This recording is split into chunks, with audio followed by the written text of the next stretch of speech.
Dear students, मैं doctor Deepti Srivastava आज आप लोगों को इंसेक्ट के हेड के स्क्लेराइड्स के बारे में बताऊंगी। हेड स्क्लेराइड्स और areas. The cuticular areas of the head capsule are known as the head sclerites.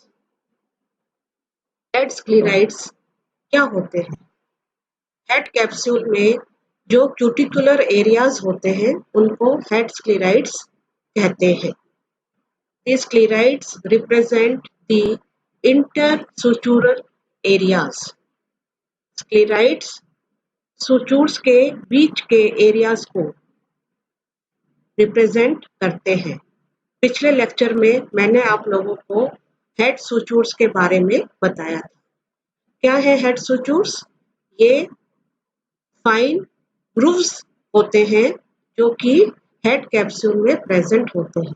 In grooves के कारण हेड कैप्सूल का पूरा एरिया जो है वो कई भागों में डिफरेंशिएट हो जाता है। इन भागों को स्क्लेराइड्स कहते हैं। The head of the generalized insect is typically exhibiting the following sclerites. Head में कौन कौन से स्क्लेराइड्स होते हैं उनके बारे में हम पढ़ते हैं। पहला, दी labrum. It is freely attached to lower margin of the clypeus by the clypeolabral suture, generally hanged over the mouth or the preoral cavity, and also termed as an upper lip, particularly in the mandibulate insects. सबसे पहले sclereid labrum. Labrum clypeus के lower margin से freely attached रहता है। ये क्लाइपियोलेब्रल सुचूर के द्वारा mouth या प्रीओरल कैविटी के ऊपर हैंग्ड रहता है और इसको अपर लिप भी कहा जाता है, खास तौर से मैंडिबुलेट इंसेक्ट्स। ऐसे इंसेक्ट्स जिनमें मैंडिबल्स होते हैं, उन इंसेक्ट्स में लेब्रम को अपर लिप भी कहा जाता है। जैसा कि हमने सुचूर्स में देखा था कि क्लाइपियोलेब्रल सुचूर प्रेजेंट होते हैं क्लाइपियस और लेब्रम के बीच में। तो नीचे का जो सबसे नीचे का जो पार्ट है हेड कैप्सूल का, वो क्या है? लेब्रम। लेब्रम ये फ्रीली अटैच्ड रहता है। In the fluid feeding insects it undergoes various modifications. ऐसे इंसेक्ट्स जो कि फ्लूइड या ऐसा भोजन जो कि फ्लूइड के रूप में लेते हैं, उनमें यह कई मॉडिफिकेशंस शो करता है। It is internally lined with the gustatory receptors and can be moved upwards, downwards, and be pulled and pushed to some extent due to the elastic nature of the suture and muscle innervation. यह gustatory receptors यानी कि जो chemicals, भोजन की जो chemical nature है उसको पहचानने वाले रिसेप्टर्स, उनसे लाइंड रहता है। यह ऊपर की तरफ, नीचे की तरफ मूव कर सकता है तथा इसको बाहर की तरफ पुश किया जा सकता है या अंदर की तरफ पुल्ड खींचा जा सकता है, क्योंकि इसकी नेचर इलास्टिक नेचर होती है और इसमें मसल इनर्वेट करती है या मसल्स इसमें होती है। The labrum is innervated by the following 3 types of muscles. Labrum में 3 प्रकार की मसल्स होती है। First, the compressor labrum. These muscles bring the retraction, prolongation and contraction of the labrum. Compressor labral muscles, ये muscles labrum को संकुचित कर सकती हैं, उनको फैला सकती हैं तथा उनको अंदर की तरफ रिट्रैक्ट कर सकती है, अंदर की तरफ ला सकती है. Second, the anterior labrum. These muscles move the labrum in upward direction. ये muscles labrum को ऊपरी दिशा में move कर सकती है. Third type, the posterior labrum. These muscles pull the labrum backward. ये muscles labrum को पीछे की तरफ pull करती है. Second, the clypeus. This sclerite is demarcated by the clypeolabral and clypeofrontal sutures from the anterior and posterior sides. यह second जो sclerite है क्लाइपियस, यह क्लाइपियोलेब्रल तथा क्लाइपियोफ्रंटल सुचूर्स से चिन्हित रहता है, डिमार्केट रहता है. बाहर अग्र की तरफ, अग्र भाग की तरफ क्लाइपियोलेब्रल तथा पश्च भाग की तरफ क्लाइपियोफ्रंटल. In some insects, it is completely or partially divided into two parts by a transverse suture. कुछ इंसेक्ट्स में ये पूर्ण रूप से या आंशिक रूप से दो पार्ट्स में ट्रांसवर्स सुचूर द्वारा डिवाइडेड रहता है. The posterior part is termed as the postclypeus and the anterior part is termed as the anticlypeus. दो भाग कौन कौन से हैं? पोस्टक्लाइपियस तथा एंटीक्लाइपियस. पोस्टक्लाइपियस यानी कि पोस्टीरियर पार्ट और एंटीक्लाइपियस यानी कि एंटीरियर. तो यह सेकंड स्क्लेराइट है clypeus. Third, the frons. It extends from the anterior frontal suture to the posterior frontal sutures. यह anterior frontal suture से posterior frontal sutures तक फैला रहता है. In the orthopteroid insects, it possesses the median ocellus. Orthopteroid insects में इसमें मध्य या median ऑसिलस present होता है. In some cases it may bear the lateral ocelli also. कुछ इंसेक्ट्स में इसमें लेटरल ऑसिलाई भी होते हैं. The frons represents typically an upper facial region of the head. Frons head के अपर फेशियल रीजन को रिप्रेजेंट करता है. The pharyngeal dilators, labral, hypopharyngeal muscles, and the adductors of mandibles are usually inserted on the middle of the frons. Frons की जो muscles हैं वो कौन कौन सी हैं? वो है pharyngeal dilators, labral, hypopharyngeal muscles तथा mandibles की adductors. ये सारी muscles अधिकतर frons के मिडिल पार्ट में inserted. Fourth, the एपिक्रेनियम. The एपिक्रेनियल suture separates epicranium from the frons. जैसा कि हमने सुचूर पढ़े थे तब भी देखा था. एपिक्रेनियल suture, ये एपिक्रेनियल suture एपिक्रेनियम को फ्रॉन्स से अलग करता है. तो एपिक्रेनियम यह पूरे हेड के अपर रीजन को या टॉप को रिप्रेजेंट करता है.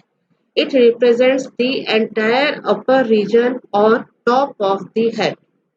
It extends from the anterior frontal to the posterior occipital suture.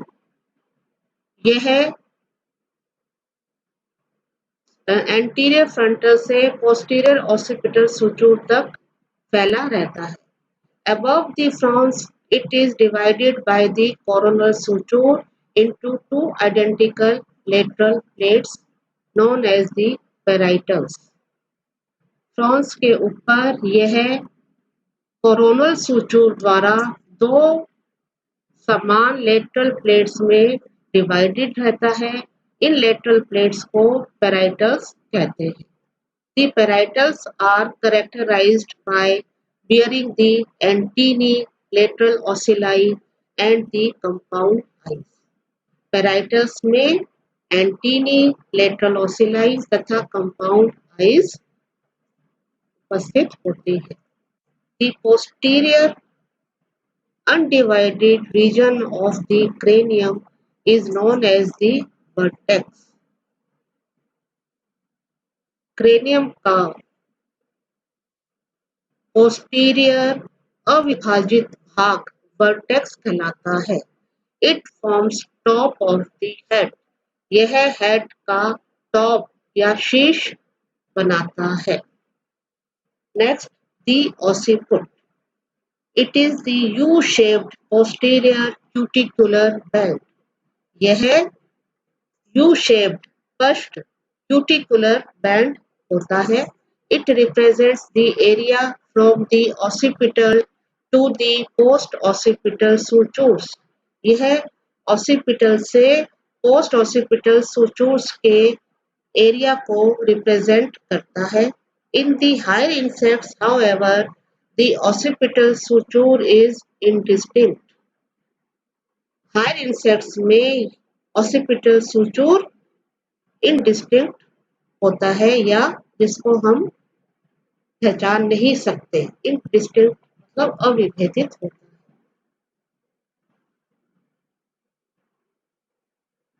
Next, the post occiput. द occipital foramen is encircled from the dorsal and lateral regions by a narrow scleroid, the post occiput. Occipital foramen dorsal तथा lateral reason से एक narrow sclereid द्वारा, एक संकरे sclereid द्वारा घिरा रहता है, जिसको पोस्ट ऑसिपुट बोलते हैं। It lies between the occiput and the neck. यह ऑसिपुट तथा नेक के मध्य उपस्थित होता है। The post occiput is marked off from the occiput by a transverse post-occipital suture.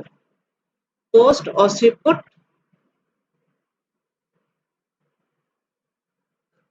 occiput से एक ट्रांसवर्स पोस्ट ऑसिपिटल suture द्वारा अलग रहता है।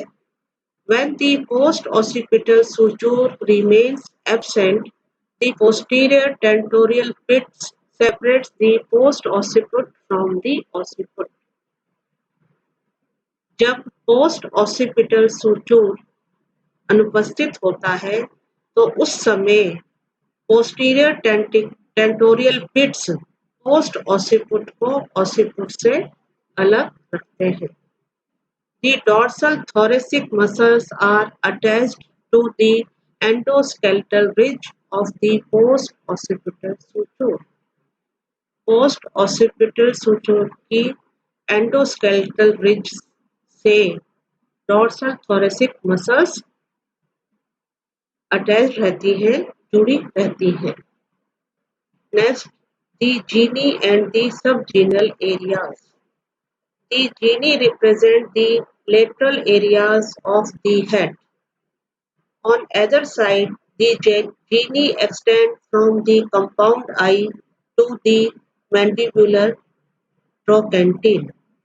Geni हेड के लेटरल एरियाज को रिप्रेजेंट करते हैं। दोनों तरफ geni कंपाउंड आई से मैंडिबुलर ट्रोकेंटिन तक फैले रहते हैं। Posterior to the occipital suture, each lateral gena is commonly called as the post gena. Occipital suture के पीछे दोनों lateral gena को पोस्ट जीना कहा जाता है। Each post gena provides the condylar articulation for the maxilla. दोनों पोस्ट जीना में maxillary के जुड़ने के लिए कॉन्डाइल प्रेजेंट होते हैं। The subgenal area above and below the mandibles can be referred to as the pleurostoma and hypostoma respectively. Mandibles के ऊपर तथा नीचे के सबजीनल एरिया को प्लूरोस्टोमा तथा हाइपोस्टोमा कहते हैं। ऊपर वाले भाग को प्लूरोस्टोमा तथा नीचे वाले भाग को hypostoma. Next, the ocular sclerites. Ocular sclerites में 3 स्क्लेराइड्स इंक्लूड होते हैं। पहला, ocular sclerites, they form a cuticular ring around each compound eye. प्रत्येक कंपाउंड आई को घेरे हुए जो क्यूटिकल रिंग होती है उसको ओक्यूलर स्क्लेराइड बोलते हैं। दूसरा, antennal sclerites, they form an annulus at the base of each antenna. प्रत्येक एंटीना के आधार पर ये वृत्ताकार या गोलाकार पार्ट है। The antenal sclerites are well developed in the Plecoptera. Antenal sclerites Plecoptera order में well developed है। Third, mandibular trochanter. It occurs between the mandibular base and the pleurostomal suture. Mandibular trochanter यह mandibular base, mandibular का आधार भाग तथा प्लूरोस्टोमल सुचूर के मध्य उपस्थित होते हैं। तो इस तरह से ओक्यूलर स्क्लेराइड्स में ओक्यूलर स्क्लेराइड यह कंपाउंड, जैसा कि नाम से पता चल रहा है, कंपाउंड आई के चारों तरफ का एरिया, उसको क्या बोलेंगे? Ocular sclereid. इसी तरह से एंटीना के बेस पर वृत्ताकार एरिया, उसको क्या बोलेंगे? Antennal sclereid. और मैंडिबुलर ट्रोकेंटिन जो कि मैंडिबुलर बेस तथा प्लूरोस्टोमल सुचूर के मध्य उपस्थित होता है।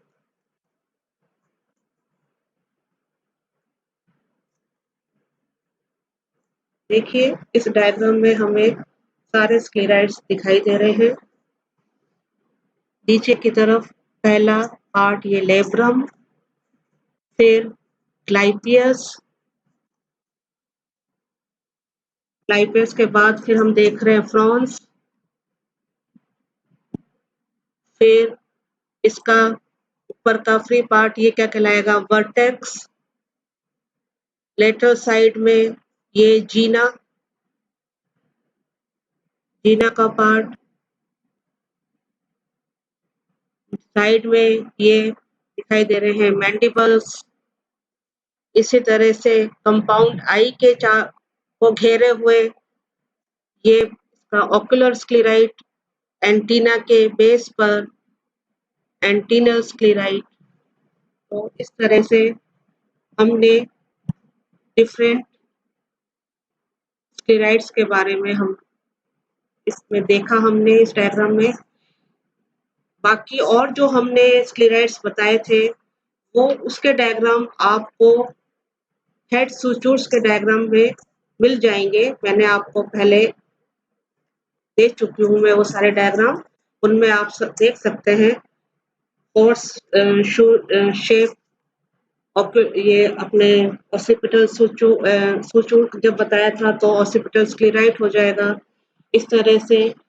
और ये पोस्ट जीना पार्ट जो उसमें अपन जब लेटरल साइड का पार्ट देखते हैं हेड का, तब हम देख लेंगे उसमें फ्रंटोजीनल या सब ऑक्यूलर सुचूर, पोस्ट ऑसिपिटल सुचूर से जब हमने सारे देखे थे तो उसके से रिलेटेड जितने भी स्क्लेराइड्स हैं वो सब हम देख लेंगे। ऑसिपोट, पोस्ट ऑसिपोट, सबजीनल एरिया, ये सारे हमको हेड के दूसरे व्यूज में दिखाई देंगे। उनके डायग्राम मैं आपको पहले ही दे चुकी हूँ। तो इस तरह से आज हमने इंसेक्ट हेड के डिफरेंट स्क्लेराइड्स के बारे में पढ़ा। थैंक